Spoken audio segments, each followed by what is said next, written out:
Hi guys, this is Bell Channel 2018 and welcome back to my vlog.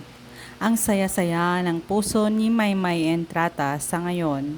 Bukod sa alam ng lahat na going strong ang relasyon niya sa AFAM na karelasyon, apaw rin ang kanyang saya sa bagong labas niyang awitin na Tiyada Mahigugma.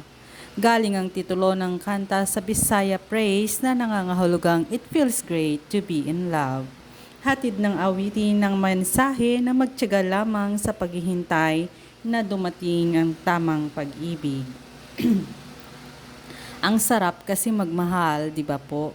Tiyada could be wonderful.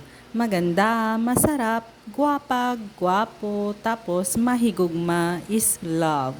Ibig sabihin po nito, it's good to feel love and feel love. Paliwanag ni Maymay.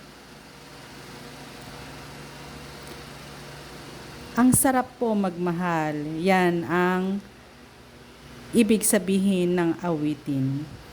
Nung una itong inawit bilang surprise number sa 1MX London Music Festival nitong nakaraang buwan, si Maymay mismo ang nag-produce ng kanta kasama si star pop label head Rock Santos.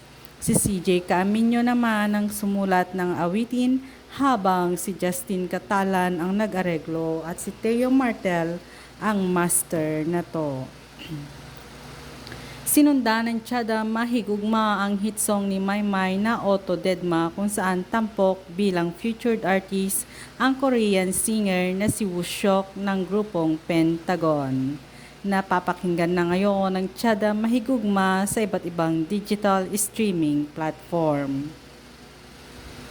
Thanks guys for watching and God bless everyone.